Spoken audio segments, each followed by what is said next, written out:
I wanted to give you an update. I want to give you an update on our most extreme patron. His name's Matt. I hope he doesn't mind me saying that. He's been blowing an $800 and something thousand inheritance over the last year or two on ladies of the night and drugs. And he loves to gamble too. So he's a wild guy. It's a lot of fun. A triple threat is what they call it. He's a triple threat. He loves to gamble. He likes prostitutes and he loves cocaine.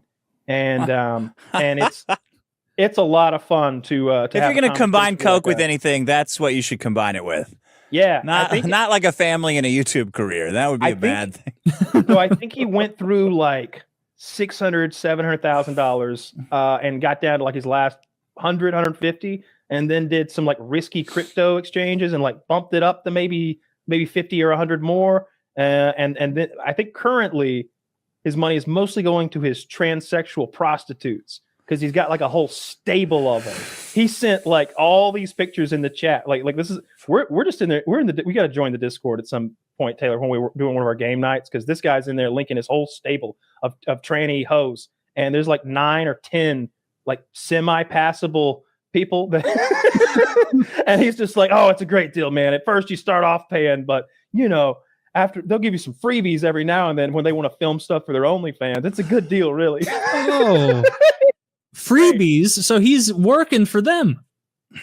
They're making money on the I guess so.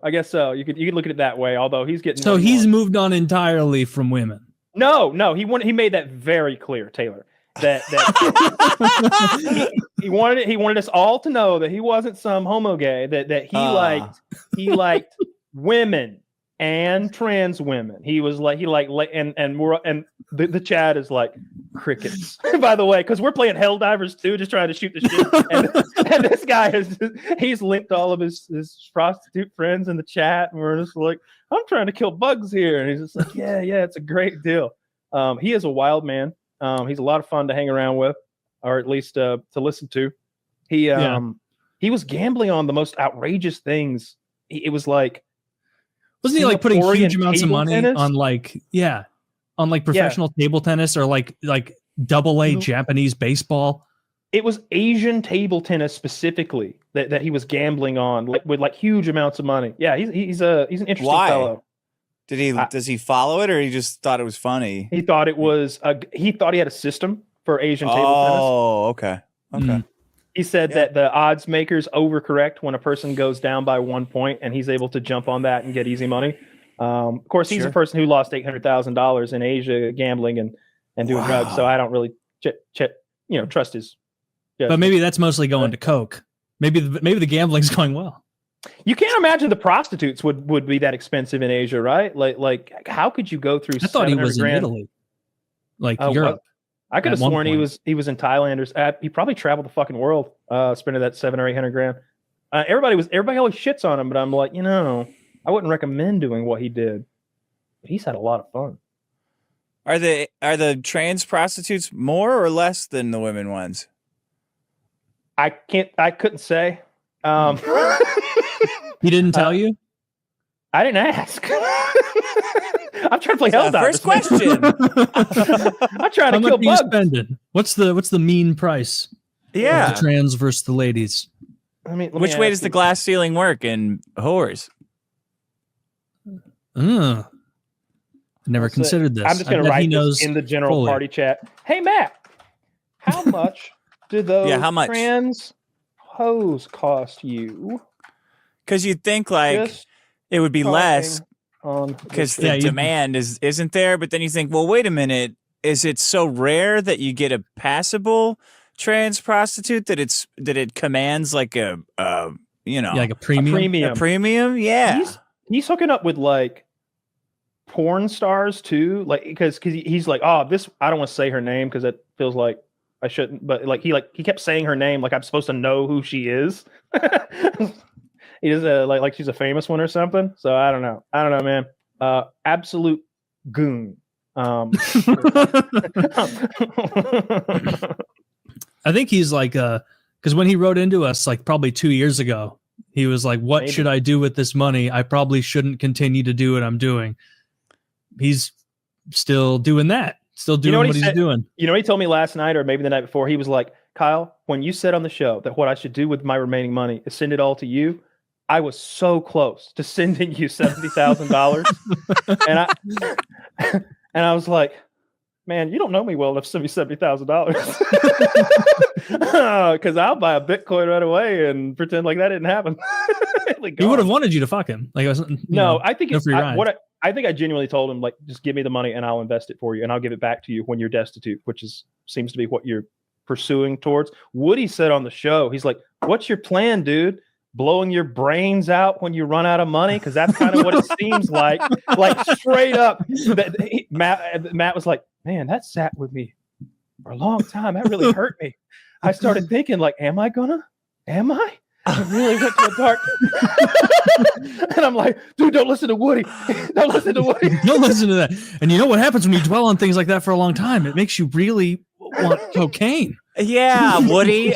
I don't think that's a good idea. Yeah, it like, shouldn't be doing what's that. Your end game? A pistol to your head? Like, damn it, Woody, leave him alone. This guy pays us $50 a month.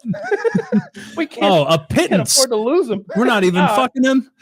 I mean, we need a premium program maybe that he could sign up for. You know what I mean? Like I bet Hustlers University has like their normal $150, $200 thing, but then they've got like the OG sampler or whatever that you pay $1,000 a month for and really kiss homeboy's ass. Man, so he's down to $70,000. Maybe, because that's the number that's what he's like, I almost sent you that the other day. Maybe he's down to $70,000. He also said 10%. he got a job 800? Too. Yeah, I'm guessing he definitely doesn't have more than 150. Like he used his fortune. Yeah, he did. Damn, that sucks. I would too if I was him, though. He had a good time. You would use it that way? Not that way, no, but I'd use it for sure. If I got money just for fucking free, there's just no I just had to work for so much stuff, and I just am so careful with everything. I just would love to be really dumb for a while. I think that'd be really cool.